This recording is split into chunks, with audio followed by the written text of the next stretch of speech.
இந்த மாதத்துல தேவன் சொல்லுகிற ஒரு காரியம், தேவன் என்ன செய்வார்? நமக்கு சகாயம் செய்வார். ஆமென்.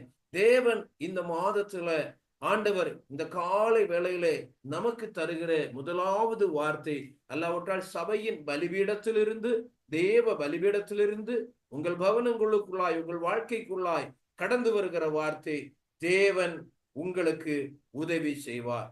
தேவன் நமக்கு சகாயம் செய்வார். தேவன் நம்முடைய குடும்பத்துக்கு உதவி செய்வார். இந்த மாதத்திலே தேவனிடத்திலிருந்து எனக்கு சகாயம் கிடைத்ததோ, எனக்கு ஒத்தாசை வந்தது என்று சாட்சி சொல்லும்படியாக பரலோகத்தின் தேவன் உங்களுக்கான சகாயத்தை அவர் செய்வார். அது மாத்திரமல்ல, நம்முடைய ஆண்டவர் யார்? அவர் நமக்காக எதிர்படுகிறவர், நமக்காக குறுக்கிடுகிறவர். அங்கே வாசிக்கிறோம், தீங்கின் காலத்திலும் நெருக்கத்தின் காலத்திலும் உனக்காக, ஒவ்வொரு தனிப்பட்ட பிள்ளைக்காக, ஒவ்வொரு தனிப்பட்ட நபருக்காக அவர் சத்துருவுக்கு எதிர்படுவார். கர்த்தர் எந்த நபருக்கு எதிர்பட்டாரோ அதன் நிமித்தம் உங்கள் குடும்பம், அதன் நிமித்தம் அந்த குடும்பம் ஆசீர்வாதமாகும். ஆமென். யாருக்கு கர்த்தர் ஆமென் ஆதரவாக எழும்புகிறாரோ அந்த குடும்பம் ஆசீர்வதிக்கப்படும். ஆமென். உங்களுக்காக உங்கள் சத்துருக்களுக்கு அவர் எதிர்படுவார். அப்பொழுது உங்களுக்கு நன்மை உண்டாகும். அதுதான் இந்த மாதத்துல கர்த்தர் நம்முடைய குடும்பங்களுக்கு தருகிற ஆலோசனை. ஒரு சில நபர்களை இந்த காலை வேளையில உங்களுக்கு முன்பாக நான் கொண்டு வருகிறேன். ஆண்டவர் எதிர்பட்ட பொழுது அவருடைய வாழ்க்கையில நடைபெற்ற சில காரியங்களை சொல்லி இருக்கிற கொஞ்ச நேரத்துல ஆண்டவருடைய வார்த்தையை நான் உங்களுக்கு கொண்டு வருகிறேன். ஆமீன். ஆதியாகமத்தின் புஸ்தகத்துல 20ஆம் அதிகாரத்துக்கு வரும் பொழுது அங்கே ஒரு விஷயத்தை நமக்கு பார்க்க முடியும். 2ஆம் வசனம் 3ஆம் வசனம் பாருங்க. அங்கே ஆபிரகாம் தன் மனைவியாகிய சாராளை தன் சகோதரி என்று சொன்னதினாலே கேராரின் ராஜாவாகிய அபிமெலேக்கு ஆள் அனுப்பி சாராளை அழைப்பித்தான். தேவன் இரவிலே அபிமெலேக்குக்கு சொப்பனத்திலே தோன்றி, நீ அழைப்பித்த ஸ்திரீயின் நிமித்தம் நீ செத்தாய், அவள் ஒருவனுடைய மனைவியா இருக்கிறாளே என்றார். ஆமென். அல்லேலூயா. இங்கே என்ன நடக்கிறது? ஆண்டவருடைய மகனாய் இருக்கிற, ஆண்டவருடைய பிள்ளையாய் இருக்கிற ஆபிரகாமுக்காக தேவன் அவனுடைய சத்ருவாய் மாறின அபிமெலேக்கு மத்தியில இடைபடுகிறார். ஆண்டவருடைய மகனாய் இருக்கிற ஆபிரகாமுடைய குடும்பத்தில் அங்கம் வகிக்கிற, ஆபிரகாமுடைய ஆமீன் எலும்பின் எலும்பும் மாமிசத்தின் மாமிசமுமாய் இருக்கிற அந்த சாராளை ஆமீன் சத்ரு அபிமெலேக்கு பிடித்து கொண்டு போன பொழுது கர்த்தர் அங்கே அபிமெலேக்கிடத்திலே எதிர்படுகிறார். அபிமெலேக்குடைய குடும்பத்திலே எதிர்படுகிறார். அபிமெலேக்குடைய படுக்கையில் எதிர்படுகிறார். அபிமெலேக் இருக்கிற இடத்துல தேவன் எதிர்படுகிறார். என்னை கேட்கிற பிலதெல்பியா தேவ குடும்பத்திலும் ஆமென் இந்த நேரலையில் இணைந்திருக்கிற தேவ பிள்ளைகளே, உங்களுக்காக எனக்காக எதிர்படுகிற ஒரு தெய்வம் உண்டு. ஆமென். அபிமெலேக்கிடத்தில் எதிர்பட்டு ஆண்டவர் சொல்லுகிறார், அபிமெலேக்கே, நீ கொண்டு வந்த ஸ்திரீயின் நிமித்தம், அந்த ஸ்திரீ யார் தெரியுமா? அது ஆபிரகாம் என்கிற என்னுடைய நண்பனுடைய மனைவி. ஆமீன். ஆபிரகாம் என்கிற என்னுடைய ஊழியக்காரனுடைய மனைவி. ஆபிரகாம் யார் தெரியுமா? நான் கிளம்பி வா என்று சொன்ன பொழுது எந்த ஆமீன் காரியத்தையும் யோசிக்காமல் எனக்காக, ஆண்டருடைய வசனத்திற்காக, ஆண்டருடைய வார்த்தைக்காக இறங்கி வந்தவன். எனவே ஆபிரகாமுக்காக நான் அமைதியா இருப்பேனோ? ஆபிரகாமுடைய இழப்பை பார்த்து கொண்டு நான் அமைதியா இருப்பேனோ?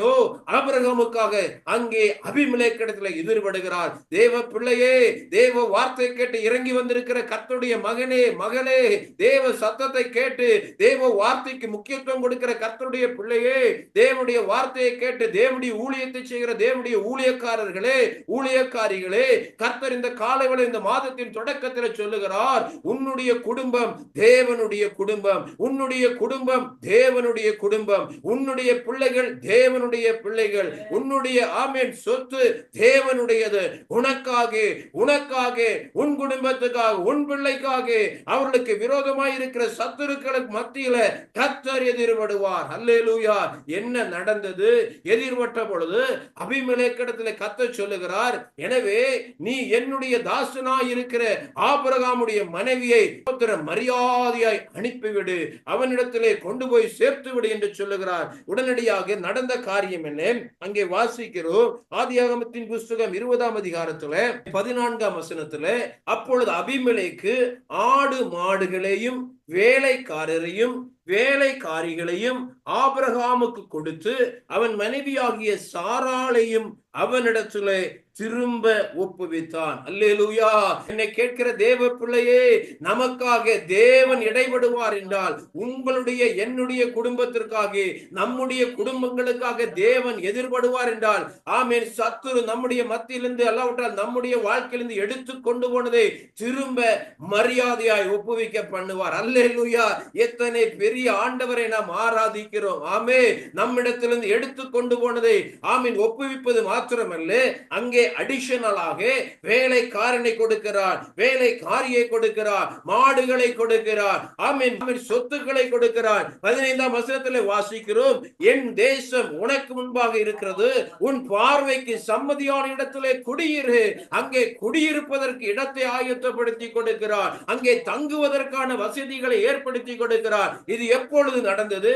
உன்னுடைய நெருக்கத்தின் காலத்திலே, உன்னுடைய ஆமீன் தீங்கின் காலத்திலே உனக்காக எதிர்படுகிற ஒரு தெய்வம் உண்டு. அல்லேலூயா. நமக்காக எதிர்படுகிற ஒரு பரிசுத்த பரலோகம் உண்டு, நமக்காக எதிர்படுகிற தேவ சமூகம் உண்டு.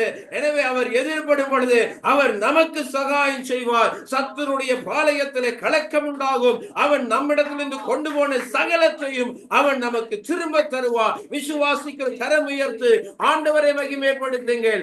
ஆமே, நாம் இழந்து போனதை நமக்கு திரும்ப தருகிற ஒரு தெய்வம் நமக்கு உண்டு. அல்லேலூயா. ஆமென், ஸ்தோத்திரம். அப்போ ஆபிரகாம் யார்? ஆபிரகாம் விட்டு கொடுக்கிறவன். அல்லேலூயா. நீங்களும் நானும் ஒரு ஆபிரகாமாய் இருப்போம் என்றால் நமக்காக கர்த்தர் எதிர்படுவார். ஆபிரகாம் யார்? விட்டு கொடுக்கிறவன். எங்கே விட்டு கொடுக்கிறார்?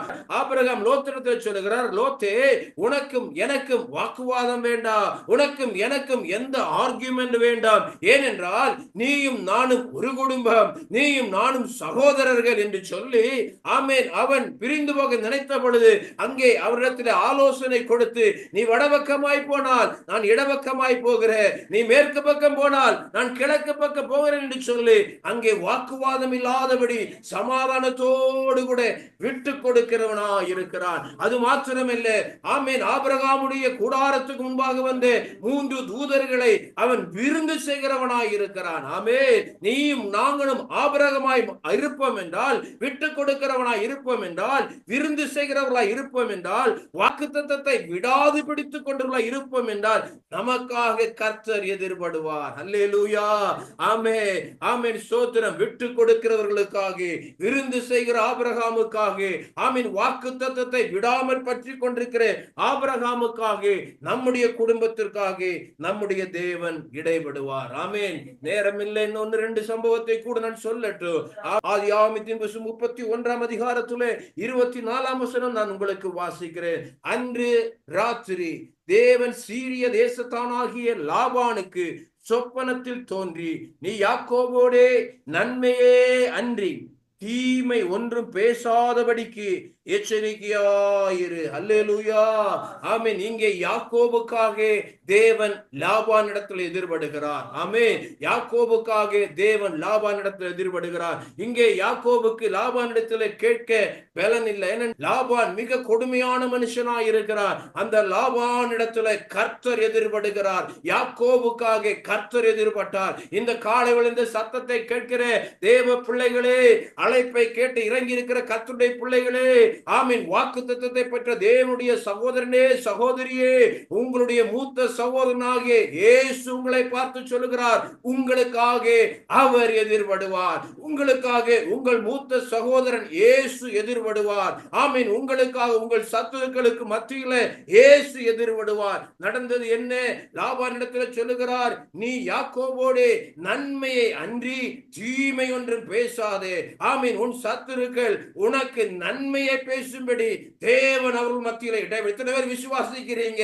உங்கள் வேலை ஸ்தலத்துல, உங்கள் குடும்ப வாழ்க்கையில, உங்கள் உறவினர்கள் மத்தியில உங்களுக்கு விரோதமாக சத்துரு, ஆமென், தீமை பேச முடியாதபடி அவனிடத்துல எதிர்பட்டு சொல்லுவார், நீ நன்மையை தான் பேசணும், என் பிள்ளையை பார்த்து நன்மையை தான் சொல்லணும். பிலதெல்பியா குடும்பத்தில் இருக்கிற விசுவாச பிள்ளைகளை பார்த்து நீ நன்மையை தான் சொல்லணும், உன் வாயில தீமை வரக்கூடாது என்று சத்துருவை எச்சரிக்கிறார். அல்லேலூயா. தேவ பிள்ளைகளே, அவர் உங்களை நினைச்சிருக்கிறார். அவர் உங்களை மறப்பதில்லை. 6ஆம் அதிகாரத்துக்கு வரும் பொழுது மொர்தெகாய்க்காக அகாஸ்வேரு ராஜாவுக்கு எதிர்படுகிறார். ஆமென். மொர்தெகாய் யார்? அவன் நன்மை செய்கிறவன். ஆமென், ஆமென். சோதர் ராஜாவுக்கு வந்து அந்த ஆபத்தை பார்த்த பொழுது ராஜாவுக்காக அவன் செயல்படுகிறான், நன்மை செய்கிறான். எனவே கர்த்தர் அகாஸ்வேருடைய அரண்மனைகளை எதிர்படுகிறார். இந்த காலை வேளையில உங்களுக்காக பெரிய அதிகாரத்தில் இருக்கிறவர்கள், ஆமென், அவருடைய வாழ்க்கையிலும் கர்த்தர் இடைபடுவார். அவருடைய வாழ்க்கையிலும் கர்த்தர் இடைபடுவார். அல்லேலூயா. எத்தனை பெரிய அதிகாரி உங்களுக்கு விரோதமாய் எழுப்பினாலும் இந்த மாதத்தின் தொடக்கத்திலே கர்த்தர் சொல்லுகிறார், உன்னுடைய நெருக்கத்தின் காலத்திலே, உன்னுடைய தீங்கின் காலத்திலே ஆண்டவர் உங்களுக்காக எதிர்படுவார்.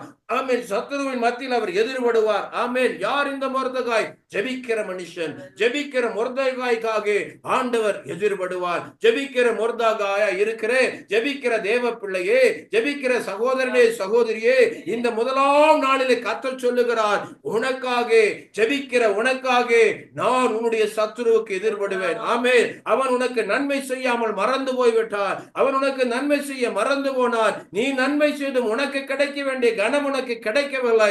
நீங்கள் நன்மை செய்தும் உங்களுக்கு கிடைக்க வேண்டிய ஹானர் கிடைக்கவில்லை. இப்பொழுது எந்த சத்துரு மொர்தெகாய்க்கு தீங்கு செய்ய நினைத்தானோ அதே சத்துருடைய வாயில் இருந்து கர்த்தர் கணம் பண்ண விரும்புகிறனுடைய கணத்தை சொல்ல வைக்கிறார். எத்தனை நன்மை பாருங்க. நாம் ஆராதிக்கிற தெய்வம் நம்முடைய சத்துருவின் வாயிலிருந்து சொல்லுவா, இப்படி இப்படி செய்ய ரதம் கொடுக்கப்படணும், ராஜாவின் மோதிரம் அணிவிக்கப்படணும், அவன் சொல்றபடி தேசத்துல நடக்கணும் என்று சொல்லி, ஆமீன், அவனை ரதத்துல ஏத்தணும் என்று சொல்லி அங்கே அவனுக்கு செய்ய வேண்டிய கணத்தை யார் வாயிலிருந்து சொல்ல வைக்கிறார்? நம்மை எதிர்த்து நிற்கிற சத்துருவின் வாயிலிருந்து சொல்ல வைக்கிறார். அல்லேலூயா. ஜெபிக்கிற பிள்ளையே, உனக்காக கர்த்தர், ஆமென், தீங்கின் காலத்திலும் நெருக்கத்தின் காலத்திலும் கர்த்தர் உனக்காக எதிர்படுவார். ஆமென். அது மாத்திரமல்ல, அவர் உனக்கு சகாயம் பண்ணுவார். ஆண்டவர் தந்த இந்த வாக்குத்தத்தத்தோடு கூட நமக்கு பிரயாணத்தை தொடங்கலாம். இந்த மாதம் நமக்காக கர்த்தர் இடைபடுகிற மாதம். இந்த மாதம் நமக்காக கர்த்தர் பெரியவைகளை செய்கிற மாதம். ஆபிரகாமுக்காக கர்த்தர் எதிர்பட்ட பொழுது ஆபிரகாமின் குடும்பத்தின் பாதுகாப்பு உண்டானது. யாக்கோபுக்காக கர்த்தர் எதிர்பட்ட பொழுதோ யாக்கோபுடைய வாழ்க்கையில பொருளாதாரத்தில் நஷ்டம் வராதபடி கர்த்தர் பாதுகாக்கிறார். மொர்தெகாய்க்காய் கர்த்தர் எதிர்பட்ட பொழுது அவனுக்கு கிடைக்க வேண்டிய கனத்தை கிடைக்க பண்ணுகிறார். எனவே இந்த 3 காரியங்களை நினைவில் கொண்டு இந்த மாதத்தை எதிர்பார்ப்போடு கூட தேவ சமூகத்திலே ஜெபித்து நமக்கு முன்னேறலாம். தேவ சமூகத்தில்